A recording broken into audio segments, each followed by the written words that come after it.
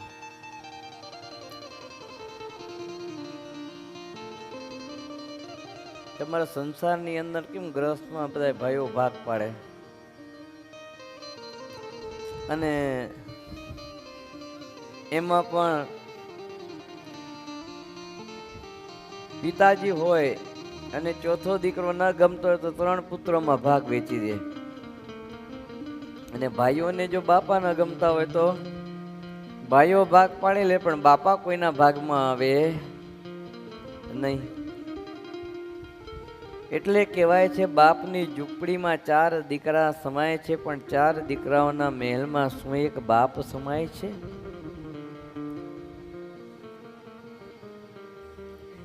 આજ દરેક દીકરાઓ મા બાપની સેવા કરનારા હોતા નથી. માતા પિતા એ દીકરાનું પોષણ કરે છે, મોટા કરે છે, ભણાવે છે, ગણાવે છે, સમાજમાં પ્રતિષ્ઠિત બનાવે છે, છતાંય દીકરા મા બાપની સેવા નથી કરતા.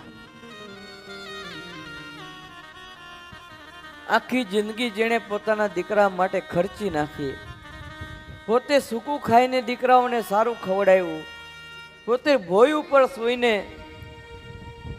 દીકરાઓને સારી પથારીની અંદર સુવાડ્યા, પોતે નાના રૂમમાં રહીને દીકરાઓને એસી રૂમની અંદર રાખ્યા, પોતે પગે ચાલીને દીકરાને ગાડીઓમાં ફેરવ્યા, પોતે અતિશય રાત દિવસ મહેનત કરી રૂપિયા ભેગા કરીને રૂપિયા દીકરાને મોકલાવીને દીકરામાં ભણી ગણીને મોટા થાય, ટેલેન્ટ વાળા થાય. અને દીકરા જ્યારે મોટા થઈ જાય ને ત્યારે મા બાપ મા બાપ સામે જોવાનો ટાઈમ દીકરાઓને ન હોય. તેવા દીકરાઓને ધિક્કાર છે જે માતા સોતા સામું જોતો નથી. એ દીકરા કરતા તો ઠીકરા સારા. એ દીકરા ન હોય એના બહુ સારું કહેવાય. એવા દીકરા હોય એના કરતા દીકરા ન હોય ને એ મા બાપ એ દંપતી બહુ સુખી કહેવાય. દીકરા હોવા છતાંય દુઃખ વેઠવું પડે, વૃદ્ધાશ્રમની અંદર જઈને રહેવું પડે, દીકરાનો પ્રેમ ન મળે, વહુનો પ્રેમ ન મળે. એવા માતા પિતા અંતે ભક્તો એના પાસે કાંઈ રહેતું નથી. કમોતે દુઃખી થતા થતા એ મૃત્યુને ભેટી જાય છે. એટલે મોટા સંતો કહેતા કે જેણે જન્મ આપ્યો છે એને ભક્તજનો ક્યારે પણ ભૂલવા નહીં. જેના થકી આપણે દુનિયાની અંદર આવ્યા છીએ, જેના થકી પ્રતિષ્ઠિત થયા છીએ, જેના થકી માન મોટાઈ પ્રાપ્ત થઈ, જેણે આપણી પાછળ યથાર્થ મહેનત કરી, અથાગ મહેનત, અને સમાજની અંદર એક માનવંતું સ્થાન જેના થકી આપણે પ્રાપ્ત કર્યું છે ને, એ ક્યારેય એને ભૂલવા નહીં હોય. એટલે તો હું કાયમ કહું છું, આપણા ઉપર કોઈએ ઉપકાર કર્યો હોય અને આપણે કોઈ ઉપર અપકાર કર્યો હોય તેને હંમેશા યાદ રાખો. આપણા ઉપર કોઈએ ઉપકાર કર્યો હોય ને આપણે બીજા ઉપર અપકાર કર્યો હોય તો એને યાદ રાખવું. જ્યારે આપણે બીજા ઉપર ઉપકાર કર્યો હોય, આપણે બીજા ઉપર ઉપકાર કર્યો હોય અને બીજાએ આપણા ઉપર અપકાર કર્યો હોય ને, તો એને કાયમ માટે ભૂલી જવું, એને કાયમ માટે ભૂલી જવું. આ વસ્તુ બહુ સમજવા જેવી છે. ઉપકાર અને અપકાર વચ્ચે એટલો ડિફરન્સ છે. અપકાર એ દુશ્મની વધારે છે અને ઉપકાર એ પ્રેમને વધારે છે, સંબંધને વધારે છે. એટલે ક્યાં કેવો ઉપકાર ક્યાં કેવો અપકાર એ સમજવા જેવી વસ્તુ છે. ફરી એકવાર કહી દઉં, આમ તો પુનરુક્તિ દોષ કીધેલો છે, પણ આ વાત એવી છે કે જલ્દી સમજ્યામાં આવતી નથી. એટલે પુનઃ એકવાર કહું કે આપણા ઉપર કોઈએ ઉપકાર કર્યો હોય અને આપણે બીજા ઉપર અપકાર કર્યો હોય, કોઈનું અહિત કર્યું હોય, ખોટું કર્યું હોય એનું, તેને આપણે યાદ રાખવા કે આણે મારા ઉપર ઉપકાર કર્યો છે, આણે મારું સારું કર્યું છે. તો આપણે સમય આવે ને કામ લાગવાનું છે, સમય આવે આપણે એની મદદ કરવાની છે. અને આપણે બીજા પર અપકાર કર્યો હોય, આપણેથી બીજાનું અહિત થઈ ગયું હોય, ખોટું થઈ ગયું હોય, તો આપણે એનું સારું કરવા જવાનું છે. એટલે એને યાદ રાખવાનું છે. એટલે આપણા ઉપર કરેલો ઉપકાર અને આપણે બીજા ઉપર કરેલો અપકાર એને યાદ રાખવાનું છે.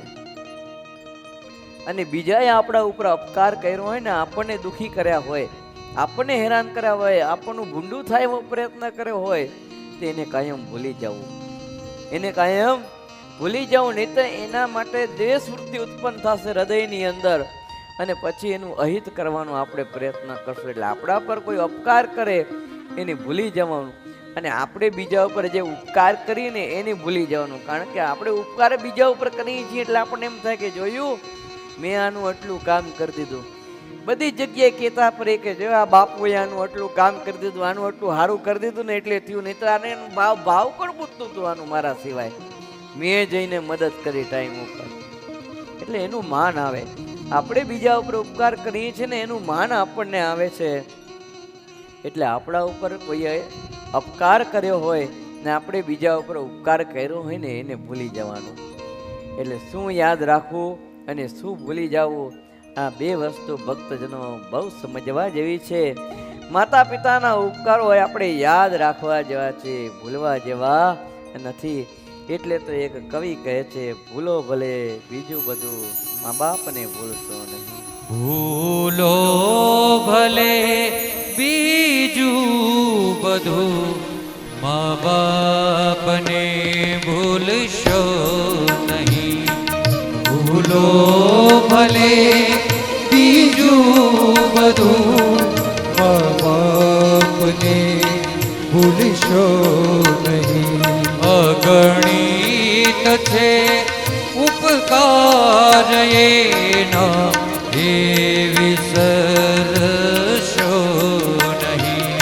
અગણિત છે ઉપકાર એના એક દી વિસરશો નહીં. મા બાપને ભૂલશો નહીં. મા બાપને ભૂલશો નહીં. સંતાનથી સેવા ચાહો, સંતાન સો સેવા કરો, સેવા કરો. જેવું કરો એવું ભરો, એ ભાવના ભૂલશો નહીં. મા બાપને ભૂલશો નહીં. પુનિત મહારાજાનું અદ્ભુત પદ, ભૂલો ભલે બીજું બધું મા બાપ અને ભૂલશો નહીં. ક્યારે ભક્તજનો માતા પિતાને ભૂલશો નહીં. કેટલું અદ્ભુત કડી છે. સંતાનથી સેવા ચાહો, સંતાન છો સેવા કરો. તમે એમ ઈચ્છતા હો કે મારા સંતાન મારી સેવા કરે, પણ એટલું તો વિચાર કરો કે તમે પણ સંતાન છો. તમે ક્યારે માતા પિતાની સેવા કરી હતી? આપણે પોતે મા બાપની સેવા કરી હોય તો આપણા સંતાનો એ આપણી સેવા કરે. પણ આપણે જ મા બાપની સેવા ન કરી હોય, મા બાપને દુત્કાર્યા હોય, માતા પિતાની સામે ન જોવું હોય, તો પછી આપણા સંતાનો આપણી શું સેવા કરે? આપણે એની સામે અપેક્ષા રાખીએ કે તું મારી સેવા નથી કરતો, પણ નહીં કરે.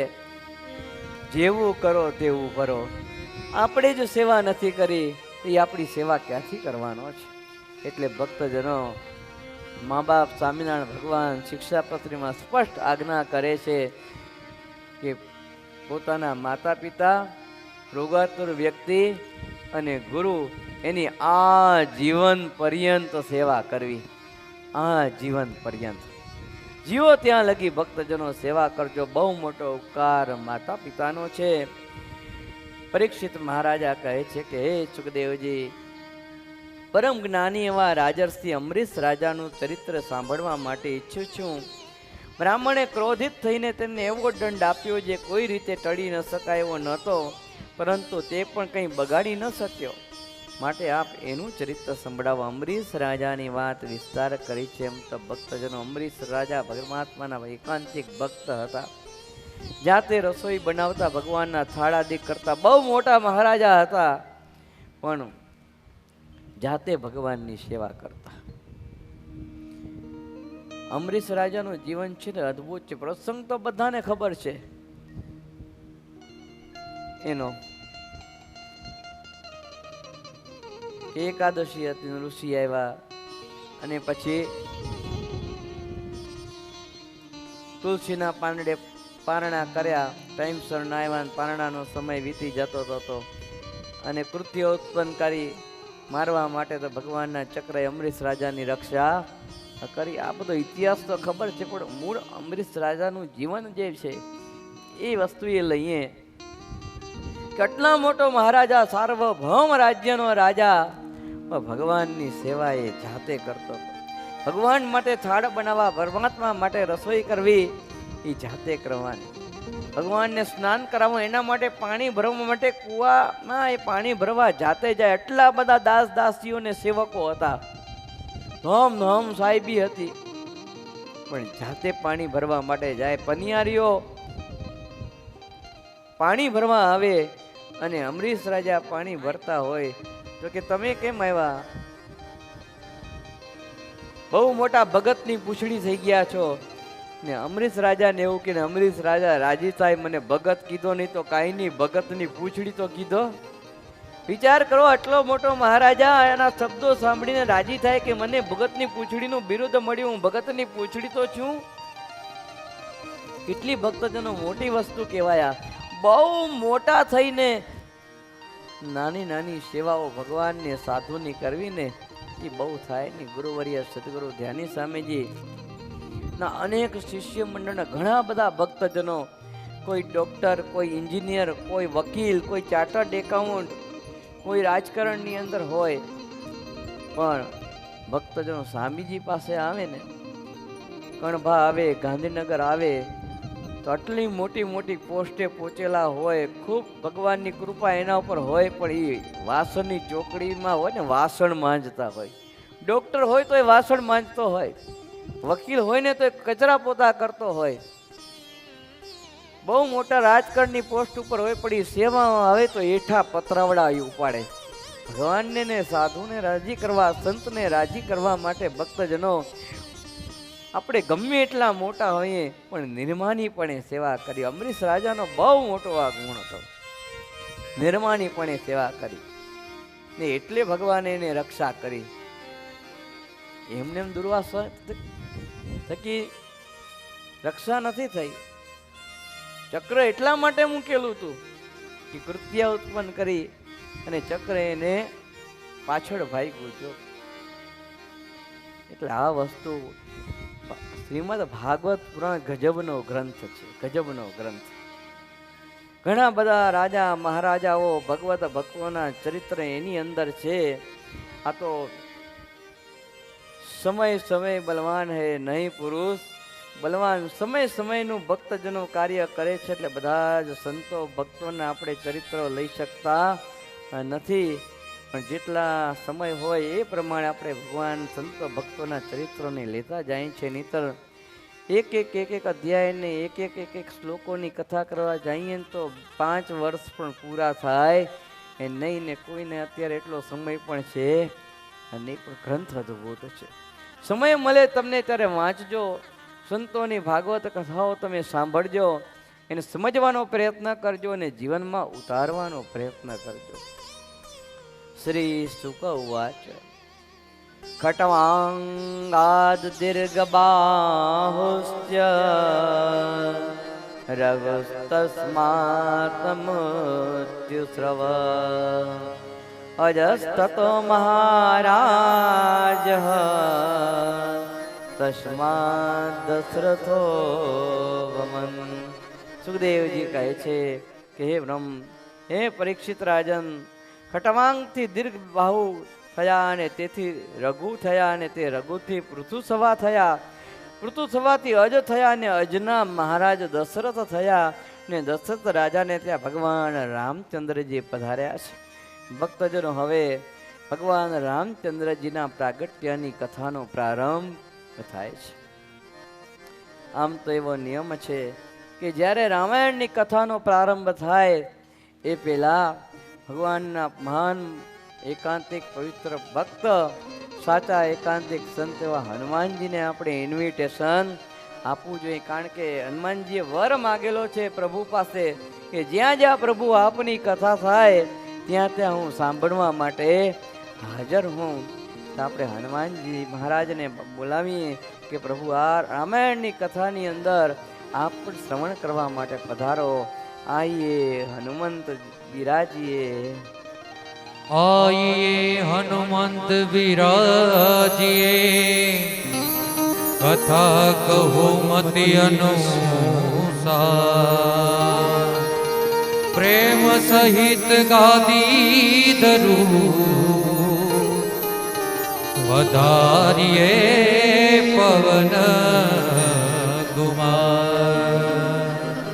मनोजवं मारुततुल्यवेगं जितेन्द्रियं बुद्धिमतां वरिष्ठं वातात्मजं नरयोतमुख्यं श्रीरामदूतं शरणं प्रपद्ये. श्रीरामदूतं शरणं प्रपद्ये. मंगलमूर्ति मंगलमूर्ति मारुति नंदन, मंगलमूर्ति मारुति नंदन, सकल अमंगल मूल निकंदन, सकल अमंगल मूल निकंदन, मंगल मूर्ति मारुति नंदन, मंगल मूर्ति मारुति नंदन, पवन तयन संतन हितकारी, पवन तनय संतन हितकारी, पवन तयन संतन हितकारी, पवन तनय संतन हितकारी, हृदय विहार धवत बिहारी. मंगल मूर्ति मारुति नंदन, मंगल मूर्ति मारुति नंदन. હનુમાનજી મહારાજનું આહ્વાન આપણે કર્યું. સુખદેવજી કહે છે, હે પરીક્ષિત રાજન, પવિત્ર એવી અયોધ્યા નગરી જે પૂર્વીય સરયુ નદીના કાંઠે કૌશલ નામે રાજ્ય હતું તે અયોધ્યા રાજધાની કહેવાતી હતી. કૌશલ દેશની આખી રાજધાની અયોધ્યા કહેવાતી, જેનું નિર્માણ મનુ રાજાએ કર્યું છે. 12 યોજન લાંબી ને 3 યોજન પહોળી અને ચારે બાજુ ઊંડી ખાજીઓ હતી, જેનું નામ અયોધ્યા એવું સાર્થક છે. અયોધ્યા એટલે અજય, જેને કોઈ જીતી ન શકે ને એને અયોધ્યા કહેવામાં આવે છે. અને અયોધ્યાની અંદર દશરથ નામના રાજા એ રાજ્ય કરે છે. સુખદેવજી કહે છે, રાજન, આ દશરથ રાજા 8 સુયોગ્ય મંત્રીઓની સહાયથી અયોધ્યાપુરને વિશે રાજ્ય કરતા. રાજ્ય સમિતિમાં મંત્રીઓની સલાહ સિવાય કોઈ કાર્ય કરતા નહીં. જો મંત્રીઓ જે પ્રમાણે સલાહ આપે એ રીતે બધું હળી મળીને કાર્ય કરવું જોઈએ. રાજ્યનું હોય, દેશનું હોય, ગામનું હોય, ઘરનું હોય કે પછી મંદિરનું હોય, દરેક જગ્યાએ બધી જગ્યાએ મંત્રીઓની કમિટી તો હોય જ, એટલે બધાએ જોડે હળી મળીને કામ કરે ને તો બધાને સુખ થાય.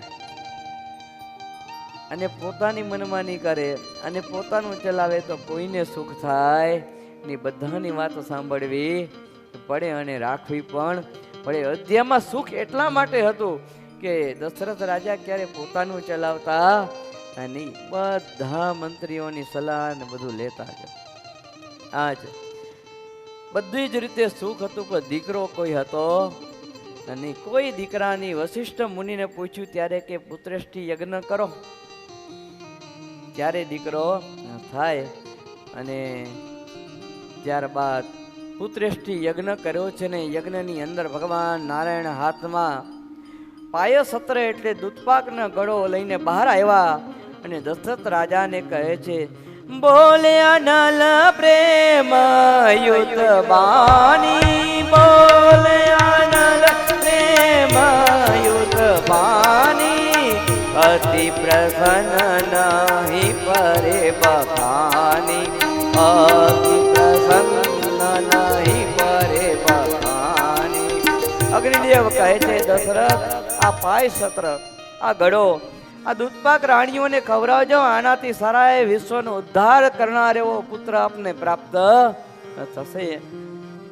દૂધપાકના 2 ભાગ કર્યા છે, એક કૌશલ્યાને આપ્યો, એક સુમિત્રા રાણીને આપ્યો છે. 4 રાણીઓ એમની તંતન રાણીઓ, અને એક ભાગ કૈકેયીને આપ્યો છે. ક્યાંક ફ્રૂટની વાત આવે છે કે યજ્ઞ નારાયણ સ્વયં ફ્રૂટ લઈને બહાર નીકળ્યા, ફળ લઈને. 2 ફળ હતા અને આપ્યા કે આ તમારી રાણીઓને ખવડાવજો. ત્યારે એમાંથી એક ફળ એક પક્ષી આવે છે અને દશરથ મહારાજાના હાથમાંથી ઝડપથી એ લઈ જાય છે અને એક ફળમાંથી એ ભાગ કરી અને પોતાની રાણીઓને ખવડાવે છે. એવી પણ વાત આવે છે ને એક ફળ જે પક્ષી લઈ જાય છે તે અંજની માતા ગર્ભવતી હતા ને એના ખોડામાં નાખે છે. ત્યારે અંજની દેવી એ ફળ ખાય છે ને એના હનુમાનજી પ્રગટ થાય છે. આવી પણ પુરાણોની અંદર કથા છે. અહીં આ રીતે કૈકેયીને ભાગ આપ્યો છે. સમય ઉપર સમય જવા લાગ્યો છે. ભગવાનના અવતરણનો સમય આવી ચૂક્યો છે અને ઉત્તમ સમય પ્રાપ્ત થયો. 9મી તિથિ ઉત્તમ આપણને ભક્તજનો પ્રાપ્ત થઈ છે. ચૈત્ર સુધી 9મી તિથિ મધુમાસ પુનીતા, 9મી તિથિ મધુમાસ પુનીતા, શુક્લ પક્ષ અભિજીત હરિપ્રીતા, શુક્લ પક્ષ અભિજીત હરિપ્રીતા, મધ્ય દિવસ અતિ શીતલધામા, મધ્ય દિવસ અતિ શીતલધામા, પાવન કાલ લોક વિશ્રામા, પાવન કાલ લોક વિશ્રામા. ચૈત્ર સુદ 9મીનો દિવસ મંગળવારનો જાણી શિવજી જોશી બનીને આવ્યા છે.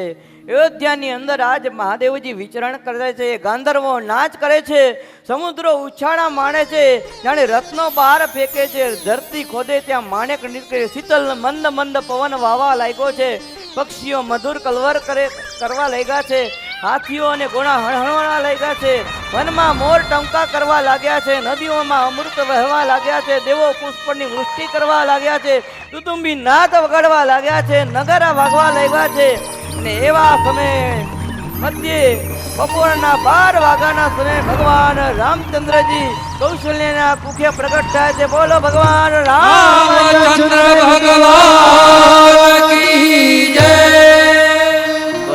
પ્રગટ કૃપાલા દીન દયાલા કૌશલ્યાહિતકારી, પ્રગટ કૃપાલા દીન દયાલા કૌશલ્યાહિતકારી, હર્ષિત મહતારી મુનિ મનહારી, અદ્ભુત રૂપ વિચારી તે મહતારી મુનિ મનહારી અદ્ભુત રૂપ વિચારી લોચન અભિરામા અનુગણ શ્યામા નિજ આયુષ ભુજ ચારી ભૂષણ બનવાલા નયન વિશાલા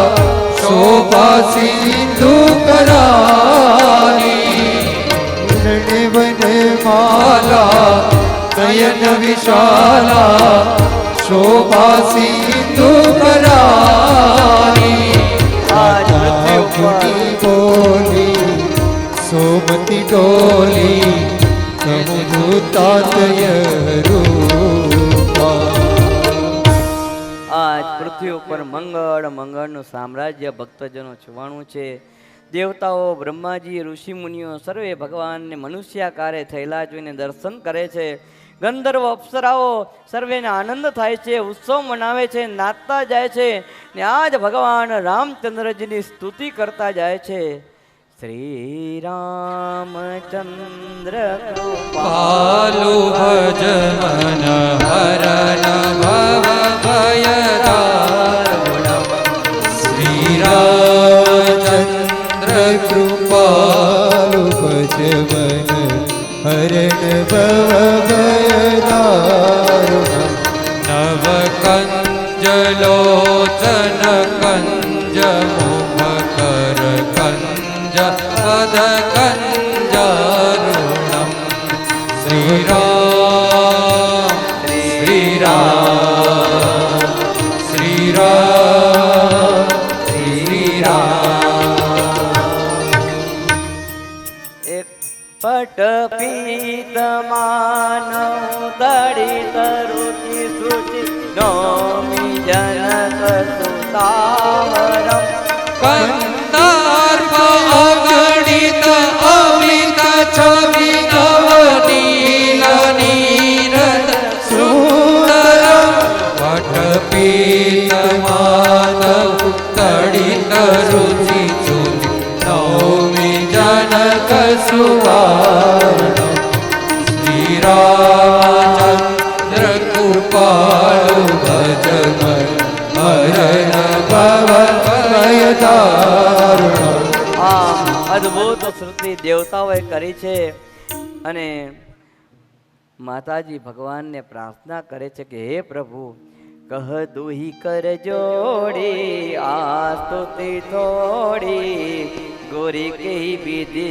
કરુણંતા માયા ગુણ યાના તીર્થ સમાના વેદ પુરાણયનંતા. અદ્ભુત કૌશલ્યા માતાએ પ્રભુની સ્તુતિ કરી છે. બાલ પ્રભુ રડે છે તેનું રુદન સાંભળીને આજ દાસીઓ દોડી આવી છે અને દાસીઓ દશરથ રાજાને કહે છે મહારાજા મહારાજા બાલક કા જન્મ હુआ है, बालक का जन्म हुआ है.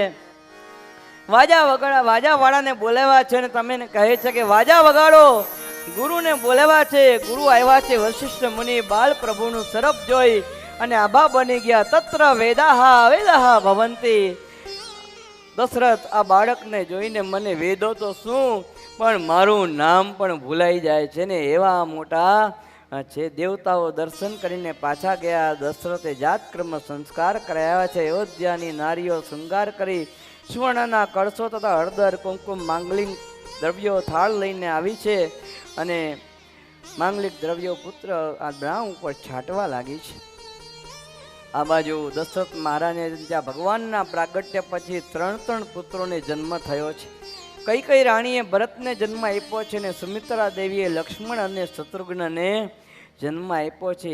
એક દીકરો નહોતો ત્યાં ભગવાને કૃપા કરી ચાર દીકરા ભક્તજનો દશરથ મહારાજાને ત્યાં થયા છે. જો આનંદથી ભક્તો દિવસો જવા લાગ્યા છે. સમય જતા નામકરણ સંસ્કાર થયા છે ને રામ લક્ષ્મણ ભરત અને શત્રુઘ્ન એવા નામ પડ્યા છે. ભક્તજનો રામાયણ તો કેટલી બધી મોટી છે. ખાલી રામાયણ જ એક અદ્ભુત ગ્રંથ છે જે ભગવાન વાલ્મીકી ઋષિએ ભગવાન રામચંદ્રજી પ્રગટ થયા એ પેલા લખી નાખ્યો એ સંસ્કૃતની અંદર પદ્યમાં એ રામચરિત માનસ કહેવાનું, અને તુલસીદાસજીએ ગુજરાતીમાં ચોપાઈના ઢાળમાં લખ્યો એ તુલસીકૃત રામાયણ કહેવાની. જો એ ભગવાન રામચંદ્રજી લીલાઓ કરીને ગયા પછી લખાણો, પણ વાલ્મીકી ઋષિએ તો ભગવાન રામચંદ્રજીએ પૃથ્વી ઉપર પધાર્યા ને એ પેલા આખો ગ્રંથ કર્યો. જો તો જેટલા લેવા એટલા, આ તો ભગવાનના બધાય ચરિત્રો કલ્યાણકારી છે. ભક્ત ભગવાન રામચંદ્રજી પ્રગટ થયા છે, અનેક લીલાઓ કરે છે પોતાના ભાઈઓની સાથે. ભગવાન રામજી એકવાર ભોજન માટે પાછા આવ્યા નથી, ભોજન જમતા હતા પાછા આવ્યા નથી. ભોજન કરત બોલ જબ રાજા, નહીં આવત તેથી બાલ સમાજા. રાજા અયોધ્યાની અંદર પધાર્યા ત્યાંથી દશરથ રાજાના રામની સાથે જમે. ભગવાન રામચંદ્રનું પ્રાગટ્ય થયું. રોજનો દશરથ રાજાનો નિયમ કે રામની સાથે મારે જમવું, નાના હતા ત્યારથી. અને ભોજન કરવા બેસે, બાલમિત્રોને છોડીને આજ પ્રભુ પાછા નથી આવતા. દશરથ એકલા જમતા નથી. અને ભગવાન જ્યારે વનમાં ગયા પછી દશરથે ક્યારે પણ ખોરાક લીધો નથી. જ્યાં લગી રામ હાજર હતા ત્યાં લગી પ્રભુ વગર જયમાં નતા. અને ભગવાન રામ વનમાં ગયા ને ત્યાર પછી દશરથ કાંઈ જયમાં નતા. પિતા પુત્ર વચ્ચેનો પ્રેમ કેવો હોવો જોઈએ રામાયણ શીખડાવે છે. માતા પુત્ર વચ્ચેનો પ્રેમ કેવો હોવો જોઈએ એ પણ રામાયણ શીખડાવે છે. ભાઈ ભાભી વચ્ચે અને ભાઈ ભાઈ વચ્ચેનો પ્રેમ કેવો હોવો જોઈએ, ભક્ત અને ભગવાન વચ્ચે કેવું હે તેવું જોઈએ એ રામાયણ ભક્તજનો શીખડાવે છે. અને દુશ્મન જોડે દુશ્મની કેવી હોવી જોઈએ ને એ પણ રામાયણ ભક્તજનો શીખડાવે છે. રામાયણમાંથી બધું શીખવા મળે છે. ગ્રંથો વાંચો, શાસ્ત્રનું અધ્યયન કરો. ભક્તો શાસ્ત્રો જે આપણું જીવન પરિવર્તન કરે છે, અદ્ભુત શાસ્ત્રો હિન્દુ ધર્મની અંદર શ્રીમદ ભાગવત મહાપુરાણ, શ્રી રામચરિત માનસ, શ્રીમદ સત્સંગી જીવન, વચનામૃત, શિક્ષાપત્રી, કેટલા બધા ગ્રંથો, વેદો, ઉપનિષદો, અદ્ભુત ગ્રંથો છે. સમય કાઢીને વાંચતા જાઓ. મોબાઈલની અંદર સમય ન બગાડતા શાસ્ત્રની અંદર સમય બગાડશો ને એ સમય તમારો સુધરી જશે, જીવન તમારું ભક્તો પરિવર્તન થઈ જશે. આજ ભગવાન રામ મર્યાદા પુરુષોત્તમ છે. ધર્મ સ્થાપવાને માટે એણે અવતાર ધારણ કર્યો છે. કેટલા ગુણોવાળા હતા ભગવાન રામચંદ્રજી. પ્રાતકાલ ઉઠી કે રઘુનાથા, માતા પિતા ગુરુ નાવહી માથા. પ્રાતકાલ ઉઠી કે રઘુનાથા, માતા પિતા ગુરુ નાવહી માતા. અદ્ભુત છે. ભગવાન પોતાના ચરિત્ર દ્વારા શીખડાવે છે. સવારના ઉઠી નાહી ધોઈને પહેલા પોતે માતા પિતાને માથું નમાવતા ભગવાન રામચંદ્રજી પગે લાગતા. અત્યારે કયો એવું પુત્ર છે કે રોજ સવારે નાહી ધોઈ પૂજા પાઠ કરીને પોતાના માતા પિતાને પગે લાગે, મસ્તક નમાવે? ભગવાન રામચંદ્રજી શીખડાવે છે કે પોતાના માતા પિતા જો સદૈવ હાજર હોય ને તો માતા પિતા તો દેવને ભગવાન તુલ્ય કહેવાય. જેણે આપણને જન્મ આપ્યો છે એવા માતા પિતાને રોજ ઉઠીને પેલા પગે લાગવું, એને દેવ તુલ્ય જાણવા. કે પરમાત્મા રામ આપણને શીખડાવે છે. જો રોજ ઉઠીને પેલા આ કામ કરવાનું, તૈયાર થઈને માતા પિતાને પગે લાગવું. જો યુવા અવસ્થાની અંદર વિશ્વામિત્રનું આગમન થાય છે ને એમ કહે છે કે હે દશરથ, અસુરોનો ઉત્પાત વધ્યો છે, અમે યજ્ઞ કરી છે ને બહુ હેરાન થવું પડે છે, અસુરો હેરાન કરે છે. તમારા રામચંદ્ર અને લક્ષ્મણ બે પુત્રોને તમે મારા જોડે મોકલો. અને દશરથનું દિલ તો હા નહોતું પાડતું. રામ વગર રહી શકતા નહોતા, પુત્ર વગર રહી શકતા નહોતા, પણ આજ દશરથ રાતા ના છૂટકે. ઋષિઓ મુનિઓના યજ્ઞનું રક્ષણ કરવા માટે રામ અને લક્ષ્મણજીને મૂક્યા છે. ભયંકર વન આવ્યું છે. વિશ્વામિત્ર કહે છે રાત પહેલા અહીં તાડકા આવે છે અને એણે આખું શહેરને ઉજ્જડ કર્યું છે. દંડચક્ર, કાલચક્ર, વજ્રશક્ર, બ્રહ્મશિરા આદિ અનેક શસ્ત્રો એને કાંઈ કરી શકતા નથી. માટે હે રામ, તમે હોશિયાર રહેજો. અને તે વખતે તાડકા આવી તમોલી યુદ્ધ થયું છે તાડકા જોડે ને ભગવાને દિવ્યાસ્ત્ર તાડકા ઉપર ચલાવ્યું અને તાડકાનો નાશ કર્યો છે. બોલો રામચંદ્ર ભગવાન કી જય. સૌથી પહેલી આસુરી શક્તિ ભગવાનની સામે આવી તો સ્ત્રી શક્તિ આવી છે અને સ્ત્રી શક્તિનો ભગવાને નાશ કર્યો. સૌથી આસુરી શક્તિ સ્ત્રી શક્તિનો નાશ એટલા માટે કર્યો કે આસુરી સ્ત્રી છે એનો જો નાશ કરી દે ને તો કોઈ અસુર નવા પેદા ન થાય, કોઈ અસુર નવા પેદા ન થાય. એટલે આસુરી સ્ત્રી શક્તિનો ભગવાને પ્રથમ નાશ કર્યો છે. અને ત્યારબાદ ભક્તજનો મિથિલાપુરીની યાત્રા કરી છે. અહલ્યા વચમાં માર્ગની અંદર આવી પથ્થર બનીને પડેલી ને ભગવાને પોતાનો ચરણ ગુરુના કહેવાથી અડાડ્યો. એ સલ્યા હતી, સલ્યામાંથી અહલ્યા થઈ જાય. ભગવાનની ચરણ રજ ક્યાંક શાસ્ત્રમાં એમ લખે છે કે ભગવાન ચાલ્યા ને ચરણ રજ ઉડી, અને ક્યાંક એવું પણ લખાણ છે કે ભગવાનને પોતાના ચરણનો સ્પર્શ એ સલ્યાને કરાયો એટલે સલ્યા મટીને અહલ્યા થઈ છે. અને ત્યારબાદ યજ્ઞનો આરંભ થયો છે. અસુરોનો નાશ ભગવાને ત્યારે કર્યો છે ને ત્યાંથી યજ્ઞ પૂર્ણ કરી ને ભગવાન જ્યાં કને જનક મહારાજાએ સ્વયંવર રાખ્યો હતો એ સ્વયંવરની અંદર પધાર્યા છે. એવો સ્વયંવર હતો કે મોટું પિનાક નામનું ધનુષ શિવજીએ આપેલું હતું અને એ મોટું ધનુષ હતું તે જનક રાજાએ રાખેલું હતું. પરશુરામજી દ્વારા એ મેળવેલું. શિવજીએ પરશુરામજીને આપેલું ને પરશુરામજી મહારાજે જનક મહારાજાને આપેલું. અને એ પિનાક ધનુષ કોઈ તોડે, એના પર પ્રત્યંચા ચડાવે તેના જોડે મારી સીતા વરે. અનેક રાજા મહારાજા સ્વયંવરની અંદર જોડાણા હતા પણ કોઈ આ પિનાક ધનુષ ઉઠાવવા માટે સમર્થ થયા નહીં. રાવણ પણ 10 માથાનો ત્યાં આવ્યો હતો. એણે પિનાક ધનુષ ઉપાડવા માટે પ્રયત્ન કર્યો પણ ઉપડ્યું નહીં ને હેઠો પડ્યો. ત્યારે બધાય હસવા લાગ્યા. તે વખતે ગુરુજી અને ગુરુના ઈશારાથી વશિષ્ઠ મુનિના ઈશારાથી ભગવાન રામચંદ્રએ આવ્યા છે. પિનાક ધનુષને પગે લાગ્યા, પ્રદક્ષિણા કરી છે ને સૌને દેખતા હાથને પિનાક ધનુષ ને પગે લાગી પ્રભુએ હાથમાં ઉપાડ્યું છે. અને જ્યાં પ્રત્યંચા ચડાવવા માટે જાય ને પ્રત્યંચા બાંધીને ત્યાં ધનુષના 2 કટકા થઈ જાય છે. બોલો રામચંદ્ર ભગવાન કી જય. અને દશરથ રાજા રાજી થયા છે ને ભગવાન સીતાજીએ પોતે વરમાળા ભગવાન રામચંદ્રજીને પહેરાવી છે. ત્યારે દશરથ રાજા કહે છે કે આજે મારી દીકરીના સંકલ્પ અને મારો મનોરથ પૂર્ણ થયો. બોલો સીતારામ ભગવાન કી જય. અને આ બાજુ દશરથ મહારાજા ને સમાચાર આપે છે ને એના લક્ષ્મણજી ભરતજી ને બધા દીકરાઓને તેડાવ્યા છે. જનક મહારાજાને પણ બીજી 3 પુત્રીઓ હતી ને ધામધૂમથી બધાના લગ્ન થયા છે. જો ભક્તજનો આ બાજુ અયોધ્યાપુરીને વિશે આવ્યા છે. દિવસો ઉપર દિવસો તે પસાર કરવા લાગ્યા. અને એક દિવસ અરીસાની અંદર દશરથ મહારાજા જોવે છે તો એની દાઢીમાં એક વાળ સફેદ હતો, એક વાળ સફેદ હતો. એટલે દશરથ મહારાજાને એમ થયું કે મારી અવસ્થા આવી ગઈ, હવે મારે રાજ્ય કરીને શું કરવું છે? મારું રાજ્ય હવે રામને આપી દઉં. રામ સર્વે ગુણે યુક્ત છે. આપણે તો બધાય ધોળા થઈ જાય ને તો માથે કાળા પીછા કરીએ પાછા.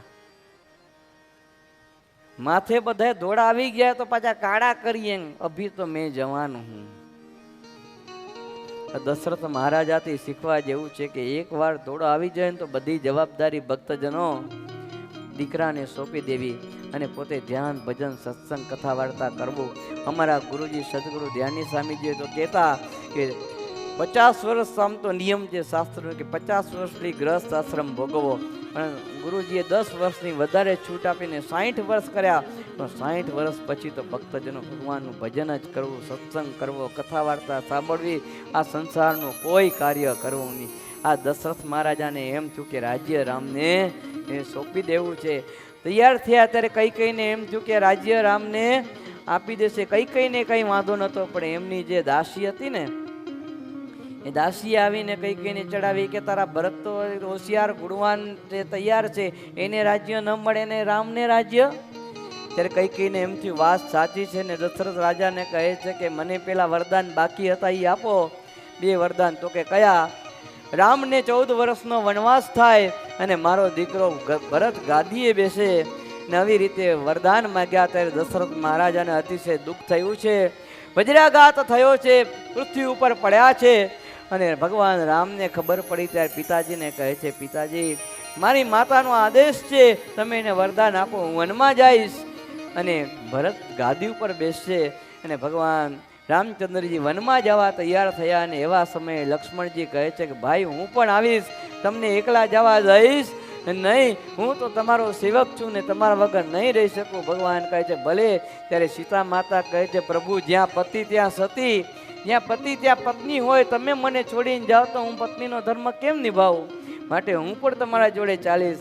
આમ રામ લક્ષ્મણ ને જાનકી જવા માટે ભક્તજનો તૈયાર થયા, વનનો વેશ પરિધાન કર્યો છે, હાથમાં ધનુષને બાણ લીધા છે, ચિત્રકૂટ તરફ પ્રભુએ ચાલવા લાગ્યા. અયોધ્યા વાસીઓને અતિશય દુઃખ થયું છે.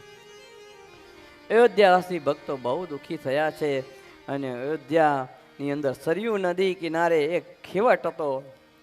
એ ખેવટ જાણે ભગવાનની રાહ જોઈને બેઠો તે હો. એ ખેવટ ત્યાં આવ્યો. ભગવાન રામચંદ્રજી કહે છે કે અમારે સામે પર જવું છે, તું અમને પહોંચાડીશ? ત્યારે કહા હું તમને સામે પાર તો પહોંચાડું, પણ મારી એક કન્ડિશન છે. તો કે શું? મારે તમારા ચરણ ધોવા છે. તો કે કેમ? કે તમારા ચરણ મેં એવું સાંભળ્યું કે એક શિલાને અડી ગયા હતા તો એ સ્ત્રી થઈ ગઈ, તો જો તમે અમારા મહાણને સ્પર્શ કરો ને એક સ્ત્રી થઈ જાય તો એકને સંભાળવી મોંઘી પડે છે, આ બીજીને ક્યાં મારે સંભાળવી, એટલે મારે તમારા ચરણ પખાડવા છે. અને ત્યારે કે ભલે. અને અદ્ભુત પદ કવિએ ગાયું છે, પગ મને ધોવા દો રઘુરાય, શક મને પડ્યો દિલડા માય. પગ મને ધોવા દ્યો રઘુરાય, ધોવા દ્યો રઘુરાય, શક મને પડ્યો છે મન માય. પગ મને ધોવા દ્યો રઘુરાય, પગ મને ધોવા દ્યો રઘુરાય. રામ લક્ષ્મણ જાનકી તીર ગંગાને જાયજી. રામ લક્ષ્મણ જાનકી તીર ગંગાને જાયજી. નાવ માગી નીર તરવા, નાવ માગી નીર તરવા, ગૃહ બોલો ગમ ખાય. પગ મને ધોવા દ્યો રઘુરાય, પગ મને ધોવા દ્યો રઘુરાય. આમ અદ્ભુત ભગવાનનો ભક્ત આ ખેવટ હતો. ભગવાનના ચરણ પકડ્યા અને ભગવાન ચિત્રકૂટ આવ્યા છે. આ બાજુ દશરથ રાજા પણ ભગવાનના વિયોગનું દુઃખ સહન કરી નથી શક્યા, સ્વર્ગની અંદર પધાર્યા છે. ભરતજી શત્રુઘ્ન તો સાસરા પક્ષી હતા, પિયરે હતા, કોઈ દીકરા હાજર નહોતા. પુત્ર વિયોગે દશરથનું મૃત્યુ કહ્યું, કારણ કે શ્રાવણના માતા પિતાએ શ્રાપ આપેલો, જેમ અમે પુત્ર વિયોગે મરી છીએ એમ તમે પણ પુત્ર વિયોગે મળશો. એટલે પુત્ર વિયોગે મૃત્યુ થયું. ભરત અને શત્રુઘ્ન આવ્યા, અંતિમ સંસ્કાર કર્યો. ભરતને ખબર પડી કે આવી બધી ઘટનાઓ ઘટી છે ને ભાઈ વનની અંદર ગયો છે. ભરત કહે છે મારે રાજ્ય કરવું નથી. એની માને કહે છે તું માં છો કે કુમાતા છો? માં હોય એ પિતાના દીકરાને પ્રેમ આપે ને તારા કારણે તો આજ અમારા અયોધ્યામાં દુઃખ જોવા મળ્યું ને પિતાજી સ્વર્ગવાસી થયા. તું માને લાયક કહેવાને લાયક નથી. ભરતે પોતાની માનો ત્યાગ કર્યો છે અને ચિત્રકૂટ પ્રભુને મળવા માટે આવે છે. સારી સેના લઈને આજ ભરત કહે છે કે પ્રભુ પાછા પધારો, મારે તમને લઈ જવા છે. આપ અયોધ્યાની અંદર આવો, આપ આવશો તો અયોધ્યા સુખી થશે, આપ નહીં આવો તો અયોધ્યા દુઃખી છે. ભગવાન કહે છે ભરત પિતાજીની આજ્ઞા છે કે 14 વર્ષનો વનવાસ છે, તને ગાદી મળે તું ગાદી ઉપર બેસ. તો કે નહીં ભાઈ, આપ જેવા મોટા ભાઈ બિરાજમાન હોય તો મારે ગાડી ઉપર બેસાય ની. ભરતની સમજણ કેટલી શ્રેષ્ઠ કહેવાય. ભગવાને બહુ સમજાવ્યા, ના પડી. ત્યારે ભરત કહે છે આપની પાદુકા આપો, એ હું ગાદી ઉપર પધરાવીશ ને રાજ્ય ચલાવીશ. જો અને ભરતજી ગયા છે. આ બાજુ ભગવાન ચિત્રકૂટથી પાછળ નીકળ્યા, દંડકારણ્યની અંદર પ્રવેશ કર્યો, વિરાધનો વધ કર્યો છે, અગસ્ત્ય ઋષિને મળ્યા અને પંચવટીની અંદર આવ્યા છે. તે શૂર્પણખા રાવણની બેન એ ત્યાં કને આવી ભગવાન રામચંદ્રજીની અંદર મોહ પામી છે. એટલે ભગવાનને રામચંદ્રજી મોહ પામી લગ્ન કરવાતા રામ પાસે આવીને કહે છે કે પ્રભુ તમારા જોડે મેરેજ કરવા છે. રૂપના યંબાર સ્વરૂપ ધારણ કરીને આવી રાક્ષસી. ભગવાન કે જો ભાઈ મેં તો લગ્ન કરી લીધા, પેલો છે ને મારો ભાઈ છે કુંવારો છે, તું એની પાસે જા, એ લગ્ન કરે. લક્ષ્મણજી પાસે આવી તો મારે મેરેજ કરવા તારા જોડે, તો કે હું તો સેવક છું, સેવકને કાંઈ મેરેજ કરવાના હોય નહીં, એની પાસે જા. આમ એકબીજા પાસે મોકલે.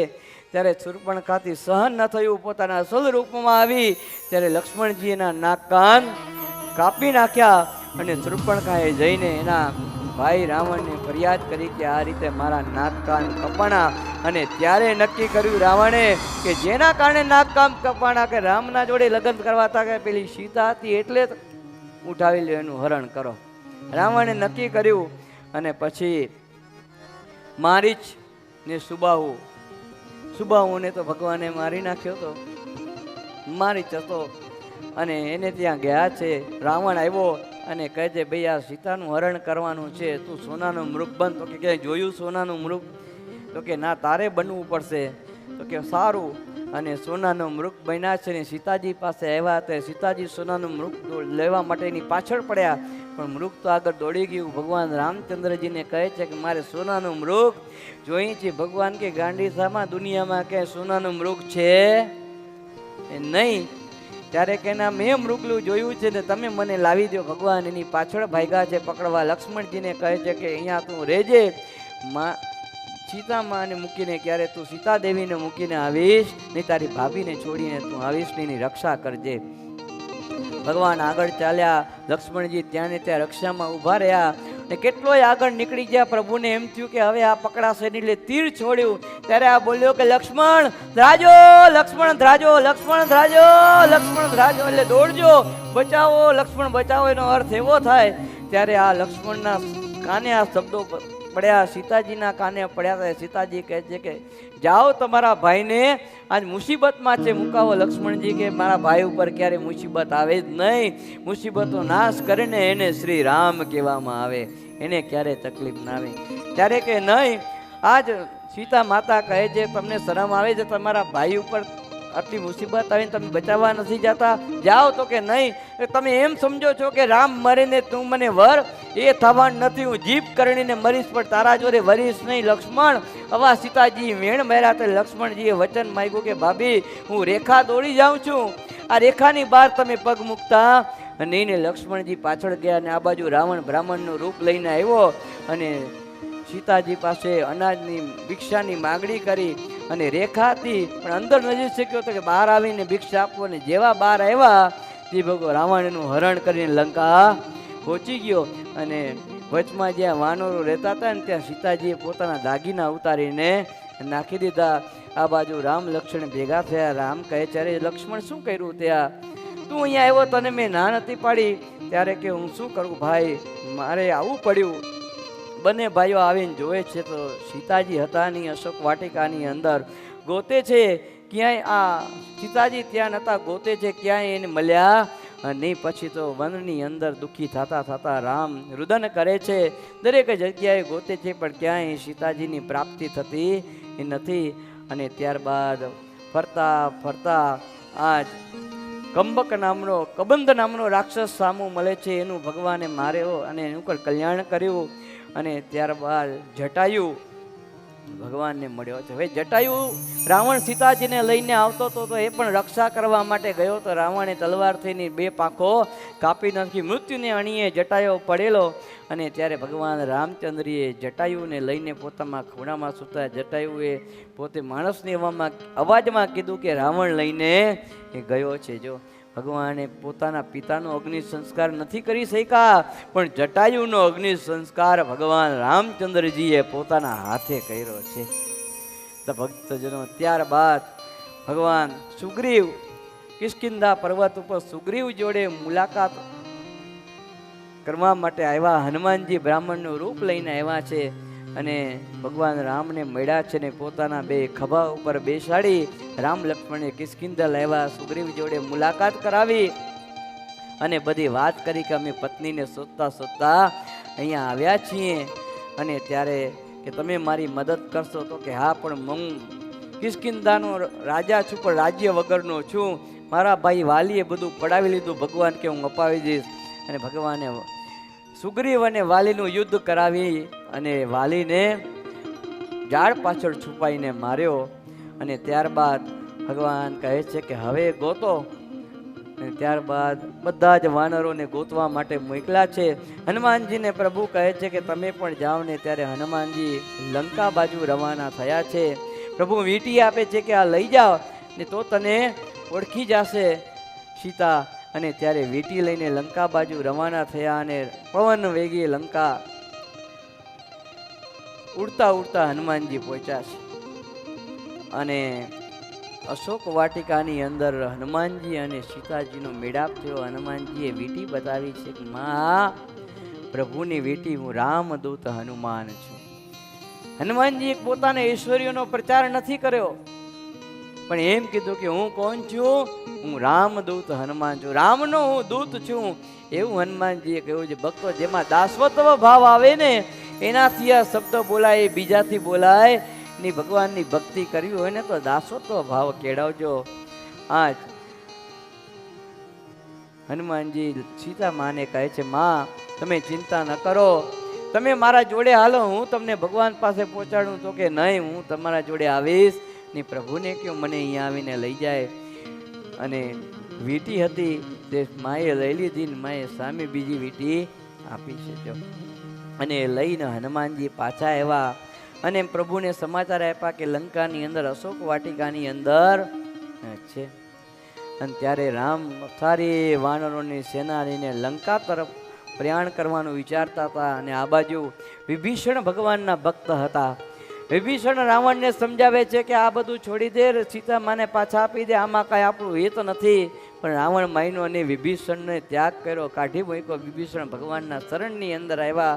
ભગવાન કહે છે મારા શરણની અંદર આવીને રક્ષા મારે કરવી. વિભીષણને પોતાની પાસે રાખ્યા અને સારી આજ વાનર સેના લંકા તરફ રવાના થઈ છે. પુલ બાંધ્યો છે પથ્થરનો ને રામ નામ લખી લખીને પુલ બંધાણો છે ને એના ઉપર ચાલી અને લંકાની અંદર આવ્યા છે. પ્રભુએ તીર માર્યું, એમાં ચિઠ્ઠી મૂકી કે રાવણ માની જા, હજી પણ તારા પાસે સમય છે, નહીં માન તો તારા હાથમાં કાંઈ રહેશે નહીં. તોય રાવણ માયનો ને અંતે યુદ્ધ મહાભયંકર. આપ બધાએ જાણો છો કે અતિ મહાભયંકર યુદ્ધ થયું છે. એક પછી એક રાવણના એક એક માણસો મરવા લાગ્યા છે. કોઈ સેનાપતિ હોય કે ગમે તે હોય, એક એક જે રાક્ષસો હતા એ બધા મરવા લાગ્યા.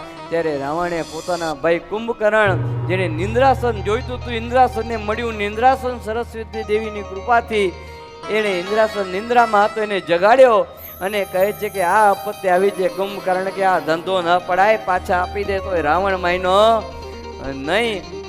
અને મહાભયંકર યુદ્ધ કુંભકર્ણ જોડે થયું ને કુંભકર્ણને ભગવાને માર્યો. બોલો રામચંદ્ર ભગવાન કી જય.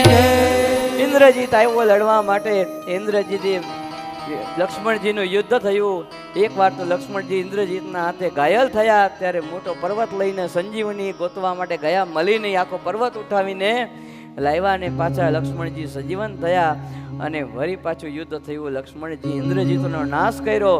અને ત્યારબાદ ભક્તજનો ખુદ રાવણ લડવા માટે આવ્યો. ઘોર ભયંકર યુદ્ધ ભગવાન રામચંદ્રજી જોડે થયું છે. દેવતાએ પોતાનો રથ મોકલ્યો છે. રાવણ પોતાના રથમાં, પ્રભુ દેવતાઓના રથની અંદર આકાશ માર્ગે બને ગયા છે. અને આકાશની અંદર મહાભયંકર પ્રલય સમય યુદ્ધ થયું છે. તીર ઉપર તીર છોડ્યા છે. એવું યુદ્ધ થયું. ભગવાને રાવણના એક એક માથા કાપ્યા છે. એક એક માથું, એક માથું કપાય ને બીજું આવે, બીજું માથું કપાય ને ત્રીજું આવે, ત્રીજું માથું કપાય ને ચોથું આવે, અને 10 માથા એ રીતે કપાણા. વિભીષણ આવીને કહે છે પ્રભુ આમ રાવણ મરવાનો નથી, એની નાભીમાં બાણ મારો, અહીંયા અમૃત છે ત્યારે મળશે. અને ત્યારે પ્રભુએ રાવણની નાભીની અંદર બ્રહ્માસ્ત્ર માર્યું. ત્યારે રાવણ ઉપરથી હેઠો પડ્યો, એનો નાશ થયો. રાવણ નાશ થતા અધર્મનો નાશ થયો છે. બોલો રામચંદ્ર ભગવાન કી જય. ભક્તજનો આ રીતે રાવણનો નાશ કરી વિભીષણને ગાદીએ બેસાડી ને ભગવાન પાછા અયોધ્યાપુરીને વિશે આવ્યા છે અને બધાને આનંદ થયો છે ને પ્રભુએ રાજ્યાસન સ્વીકાર્યું, ગાદી ઉપર બેઠા છે. પણ આપ સૌ જાણો છે એમ કાયમી સુખ કોઈને રહેતું નથી ને કાયમી દુઃખ કોઈને રહેતું નથી. અયોધ્યાપુરીમાં ધોબી રહેતો હતો ને એની ઘરવાળી એકવાર મોડી આવી ઘરની અંદર, તો ધોબીએ મેણું માર્યું કે હું કાંઈ રામ નથી કે મોડી આવે કે બીજાને પારકી ઘરે રહેતી હોય ને એને હું રાખું. એવું મેણું માર્યું એને ભગવાન રામચંદ્રજી સાંભળી ગયા. એ રાત્રે જોવા માટે આવ્યા હતા કે રાજ્ય પ્રજા મારી શું કરે છે. ને પ્રભુએ નક્કી કર્યું કે આવા જો મેણ મારી પ્રજા મને મારતી હોય તો મારે સીતાનો ત્યાગ કરી દેવો. અને એ રામચંદ્રજીએ બીજા દિવસે સીતાનો ત્યાગ કર્યો છે. અને લક્ષ્મણજીને એમ કહે છે કે જાઓ આ સીતાજીને તમે વનની અંદર મૂકી આવો. લક્ષ્મણજી રડતી આંખે ભાભીને મૂકવા માટે વનમાં તૈયાર થયા. સંતોને ગાવું પડ્યું, દયાના સાગર થઈને કૃપારે નિદાન થઈને ભગવાન કેવરાવો, પણ રામ તમે સીતાજીની તોલે ના આવો.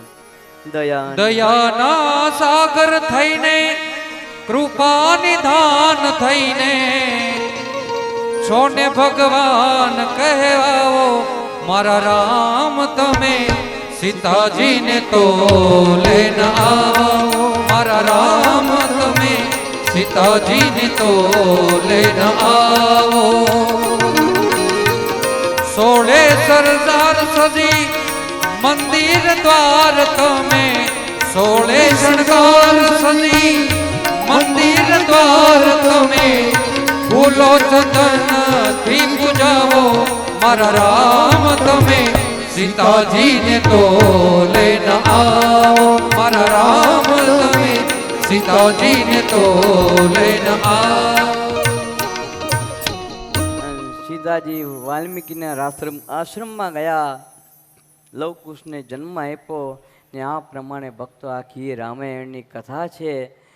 રાજો વાચ કથિતો વંશ વિસ્તારો ભવતા સોમ સૂર્યો રાગનામ ચોપવંશ્યાનામ ચરિતમ પરમાદ્ભુતમ. પરીક્ષિત મહારાજા કહે છે કે હે સુખદેવજી, તમે ચંદ્રવંશ અને સૂર્યવંશના વિસ્તારનું ને બંને વંશમાં થયેલા રાજાઓનું પરમ અદ્ભુત ચરિત્રનું વર્ણન કર્યું. હવે કૃપા કરીને મને બલરામજી યદુવંશની અંદર અવતરેલા પ્રભુ શ્રી કૃષ્ણ એનું ચરિત્રનું વર્ણન કરો છો. ભક્તજનો, આ દસમ સ્કંદની કથા છે. દસમ સ્કંદ એટલે પ્રેમની કથા છે. કેવી કથા છે આ? પ્રેમની કથા છે, જે આને નિરોધ લીલા કહેવામાં આવે છે. સુખદેવજી કહે છે, રાજન, પ્રાચીન કાળમાં યદુવંશી રાજા સુરસેન મથુરામાં રહેતા. સુરસેન નામના પ્રદેશોનું શાસન કરતા હતા. અને સુરસેનના પુત્ર વસુદેવજીના લગ્ન દેવકી સાથે કરવામાં આવ્યા. અને ઉગ્રસેનનો પુત્ર કંસ હતો, એ દેવકીનો ભાઈ હતો. ધામધૂમથી વસુદેવજી અને દેવકીના લગ્ન થયા. 1500 અશ્વો, 1800 રથ અને કેટલીય દાસ દાસીઓ આ ભેટમાં આપી છે. અને જ્યારે કંસને એમ થયું કે મારી બેનના લગ્ન છે, જાઓ હું રથ પોતે જાતે આપું ને કંસ હલાવવા બેઠો રથ, ત્યારે લોકોએ એમ કીધું મથુરાવાસી કે ભાઈ હોય તો આવો હોય કંસ જેવો. કેટલી બેન ઉપર પ્રેમ છે, એનો ભાઈ આવો મળવો જોઈએ. અને પછી જ્યારે આકાશવાણી થઈ કે મૂરખ કંસ, તું જેનો રથ હલાવે છે એનો અષ્ટમો ગર્ભ તારા પ્રાણ લેશે, તારો નાશ થશે. ને મ્યાનમાંથી તલવાર બહાર કાઢીને કહે છે હું તને મારી નાખીશ. 8મો આવે ને તું જ મરી જા તો 8મો આવે ક્યાંથી? અને વસુદેવજી રોકે છે કે અરે મારમાં તારી બેન છે, તું એને મારીશ નહીં, હું તને વચન આપું છું. બસ ત્યાંના જેટલા દીકરા થશે ને હું તને આપી દઈશ, તારે જે કરવું કરજે, પણ માં તારી બેન છે, સ્ત્રી છે, આનો વધ કરાય એ નહીં. વસુદેવજી એને સમજાવ્યા છે. કંસે પાછા એને જેલની અંદર નાખ્યા છે. એક પછી એક દીકરા ભક્તજનો જન્મ્યા છે. અને એક દીકરો થયો, વસુદેવજી એને આપ્યો એટલે કંસે દિવાલ સાથે પછાડીને મોતને ઘાટ ઉતાર્યો છે. અને પછી તો પાછા છોડી દીધા. વંશને વિશ્વાસ આવી ગયો કે ના આ બરોબર છે, વિશ્વાસુ છે. એટલે બધાય દેવતાને એમ થયું કંસામ પુણ્ય કરશે તો કેમ થશે. એટલે નારદજી આવ્યા. નારદજી કહે છે કંસને કે તું તો બહુ ડાયો છે, પણ તને કંઈક સમાચાર અપાયો. તો કે શું? તને તો ખબર છે ને કે તને આકાશવાણી થઈ હતી 8મો. કે હા. તે આ છોડી દીધા તો શું કરું, મારી નાખું? હવે એમ તો કહેવાય નહીં. નારદજી એમ તો કહે નહીં કે મારી નાખ. નારદજી કે એ તો હવે તારે જોવાનું છે, પણ સાંભળ, આ 8મો છે. 8મો કયો? માળા હોય ને, માળા એને આમ ફેરવીએ તો 8મો થાય ને આમ ફેરવીએ તો એ 8મો. એ કે આમાંથી 8મો કયો છે?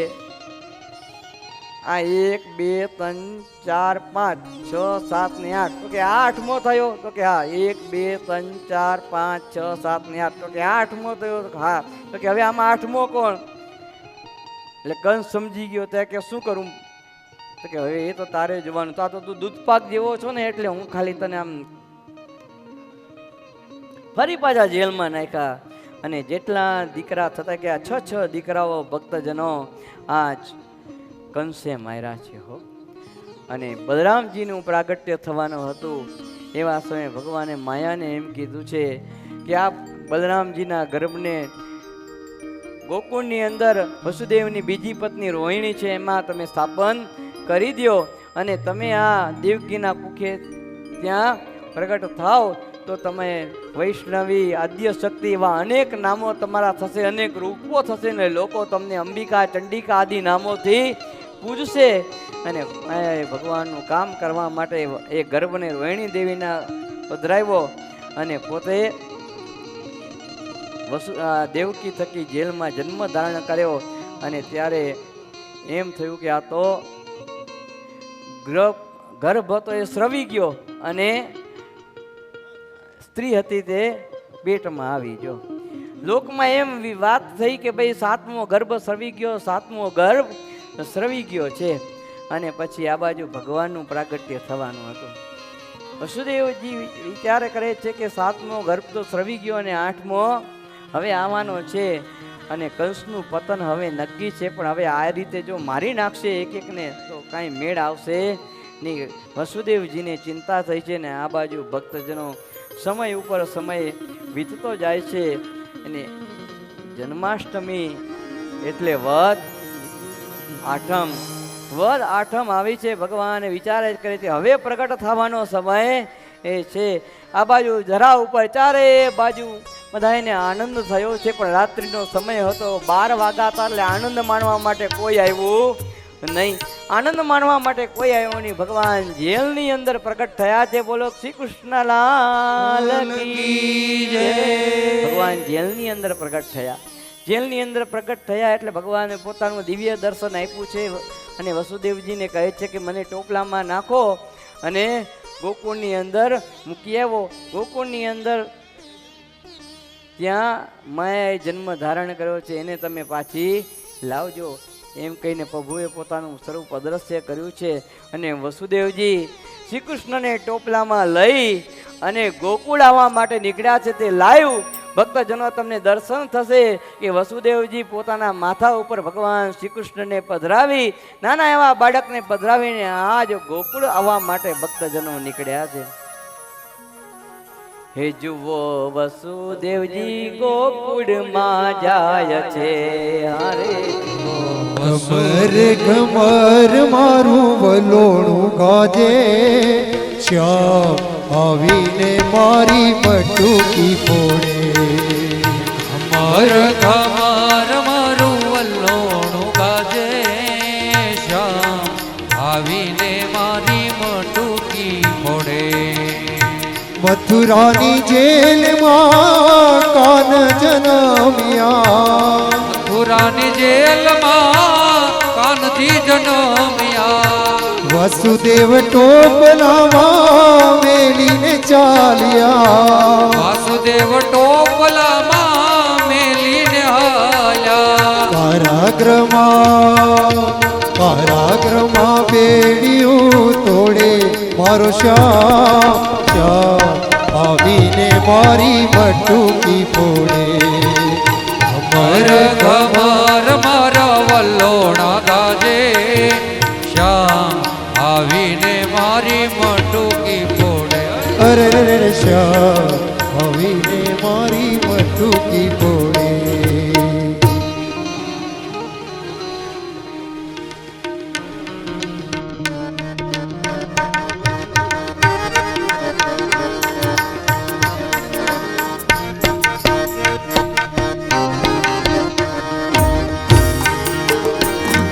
નંદ ઘેરા નંદ ભયા આજ ભક્ત વસુદેવજી હે જુઓ વસુદેવજી ગોકુળમાં જાય છે. હારે જુઓ વસુદેવજી ગોકુળમાં જાય છે. એ હારે ના એ હારે ના મનનો મેરા રાવણ મલકાય છે રે એનો મનનો મે રાવણ મલકાય છે રે જુઓ વસુદેવજી ગોકુળમાં જાય છે. હરે જુઓ વસુદેવ ગોકુળમાં જાય છે. ભક્તજનો આજ અનંત કોટી બ્રહ્માંડના અધિપતિ પુરુષોત્તમ નારાયણને જ્યારે વસુદેવજીએ પોતાના મસ્તક ઉપર ધારણ કર્યા છે, મધ્યરાત્રિ છે, આજ 12 મેઘ ખાંગા થયા છે, ઉપરથી વરસાદ વરસે છે. યમુના નદીની અંદર જ્યારે વસુદેવજીએ પ્રવેશ કર્યો ત્યારે યમુના નદીને એમ થાય છે કે ભગવાન આજે મારામાંથી નીકળે છે તો મારે ચરણનો સ્પર્શ કરવો જોઈએ. યમુના ગાંડી દૂર થઈ છે. આજે યમુનાનું પાણી ધીમે ધીમે વધવા લાગ્યું છે. પહેલા તો વસુદેવજીના ખાલી પગ લગી હતું અને પછી તો ગોઠણ લગી આવ્યું અને ત્યારબાદ વધતા વધતા કપન લગી આવ્યું. વસુદેવજી વિચારે છે કે આમ કેમ ગોકુળ પહોંચાશે, તો પણ યમુના ગાંડી થઈ છે. પાણી વધવા લાગ્યું, છાતી સમાનું પાણી થયું છે. આજ વસુદેવ વિચાર કરે છે જે જતા હતા એ સ્પીડ ઓછી થઈ છે, પાણીનો વધારો થયો અને પાણી એટલું બધું ભક્ત વધ્યું કે વસુદેવજીના ઠેઠ આંખો લગી પાણી આવ્યું છે. અને એ યમુના રાણીએ ભગવાનના ચરણનો સ્પર્શ કર્યો અને કૃતાર્થ થઈ છે અને પાણી પાછું ભક્ત જતો ધીમે ધીમે ઉતર્યું. ત્યારે વસુદેવજી પાછા ગોકુળની અંદર જવા માટે તૈયાર થયા છે. હે જુઓ વસુદેવજી ગોકુળમાં જાય છે. હજી એનો મનનો મે રાવણ મલકાય છે રે એનો મનનો મે રાવણ મલકાય છે રે જુઓ વસુદેવ મથુરામાં જાય છે. અરે જુઓ વસુદેવ મથુરામાં જાય છે. ગોકુળમાં મથુરામાં નહીં, ગોકુળમાં જાય છે.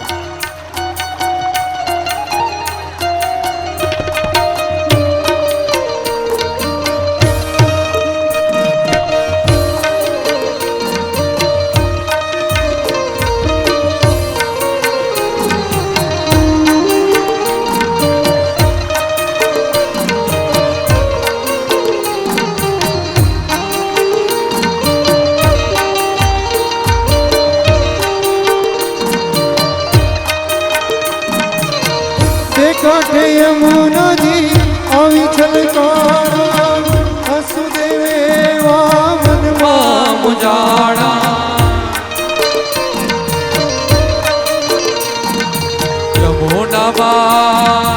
યમુનામાં કેડિયું પાડે મારો શ્યામ આવીને મારી મટુકી ફોડે. અમારા કમર મારું મલોણું ગાજે શ્યામ આવીને મારી મટુકી ફોડે. ઓ શ્યામ આવીને મારી મટુકી ફોડે.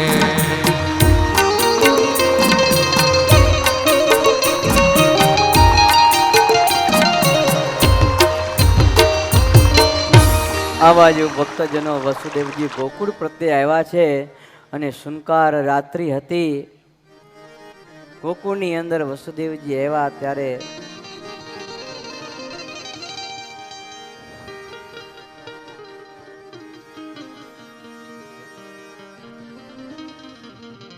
હાલો યશોદામાં ને ત્યાં પુત્રી જન્મેલી હતી.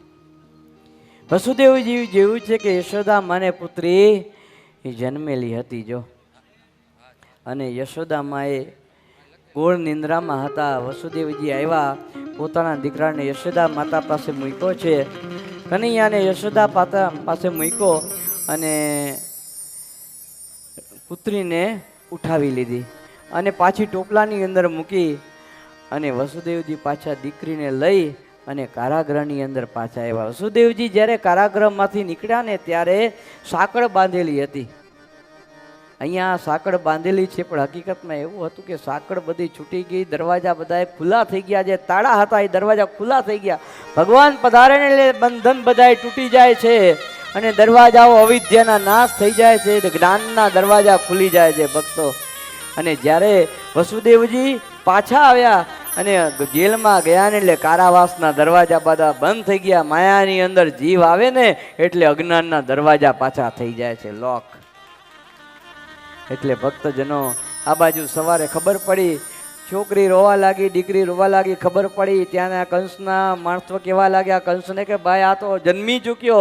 અને કંસ આવ્યો દોડતો દોડતો અને કે જે લાવ, અરે ત્યારે કે ભાઈ આ તો દીકરી છે, આ દીકરી તને શું કરવાની હતી? અરે દીકરી તો દીકરી, 8મી તો 8મી ને જ્યાં એને દિવાલ ઉપર પછાડવા માટે જાય ત્યાં આકાશ માર્ગે ઉડી છે, અનંત અસ્ત્ર શસ્ત્ર હાથમાં ધારણ કર્યા છે અને દેવી રૂપે પ્રગટ થઈને કહે છે મૂર્ખ, તને મારનારો તો ક્યાંક જન્મી ચૂક્યો છે, તું મને શું મારે છે? અને એમ કહીને માતાજી અદ્રશ્ય થયા છે. ત્યારે કંસને એમ થયું કે અરે રહ્યા આટલા માર્યા એ ખોટા માર્યા, આટલા માર્યા એ ખોટા માર્યા ને મને મારનારો ક્યાંક જન્મી ચૂક્યો છે. ને આ બાજુ ભક્તો ગોકુળની અંદર આનંદ આનંદ થયો છે. સવારના પરમાં હજી તો યશોદામાં સૂતા હતા, જાગીને જોયું તો એક બાળક સૂતું છે અને યશોદા માને એમ થયું મારે તો બાળકનો જન્મ થઈ ગયો. સરસ મજાના વ્યક્તો બધો આનંદ થયો છે ભક્તો, એટલો બધો આનંદ. અને તે વખતે દાસી આવી છે, એણે જોયું તો યશોદા માએ કોઈ દીકરાને જન્મ આપ્યો છે અને દાસીએ બધાને જઈને કહી દીધું કે યશોદા કે યહાં લાલ ભયો હે, યશોદા કે યહાં લાલ ભયો હે, યશોદા કે યહાં લાલ ભયો હે. નંદ બાબાને દાસી આવીને કહેવા લાગી છે કે પ્રભુ યશોદા કે યહાં હે બાબા લાલ ભયો હે. નંદ બાબાએ સરસ મજાનો હાર પહેર્યો તો દાસીને ભેટમાં આપ્યો. અને આ બાજુ આખા ગોકુળની અંદર સમાચાર મળી ગયા, વાયુ વેગે વાત ફેલાઈ ગઈ કે યશોદાને ત્યાં કુંવરનો જન્મ થયો છે. અંબી, ગુલાલ, કંકુ, હળદર, ચોખા આદિ માખણ અને મિશ્રી, છાશ, દહીં, સુપ દ્રવ્યો બધાએ લઈ અને પ્રભુને વધાવવા માટે આવ્યા છે. આજ નદીઓના નીર પર ઉછાળા મારવા લાગ્યા છે, પવન ફૂંકાવા લાગ્યો છે. ત્યારે વિદ્યાધરો દેવતાઓ બધા દર્શન કરવા માટે આવ્યા છે અને આજ આનંદ આનંદના ઓગ ઉછળ્યા છે ને આજ સારા ગોકુળવાસીઓ નાચવા માંડ્યા અને ગાવા માંડ્યા. નંદ ઘેરા નંદ ભયો જય કનૈયા લાલ કી, નંદ ઘેરા નંદ ભયો જય કનૈયા લાલ કી. હાલો ખુરશી એક બાજુ લઈ લેજો, ખુરશી સોફા એક બાજુ લઈ લેજો. બેનો હરિભક્તો બારે લોનના ગાર્ડન ની અંદર રાસ રમવાનો છો. બેનો હરિભક્તોએ પુરુષોએ અહીં આ ભોજનાલયની અંદર રાસ કથા સ્થાનની અંદર પુરુષ ભક્તોએ રાસ રમવાનો છે.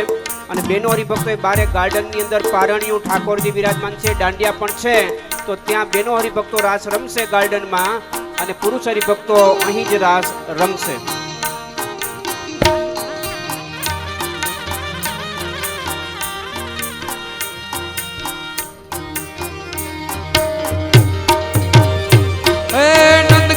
આનંદ ભયો જય કનૈયા લાલ કી, નંદ ઘેરા નંદ ભયો જય કનૈયા લાલ કી, જય કનૈયા લાલ કી, હાથી ઘોડા પાલ કી, જય કનૈયા લાલ કી, હાથી ઘોડા પાલ કી, જય કનૈયા લાલ કી, હાથી ઘોડા પાલ કી, જય કનૈયા લાલ કી, હાથી ઘોડા પાલ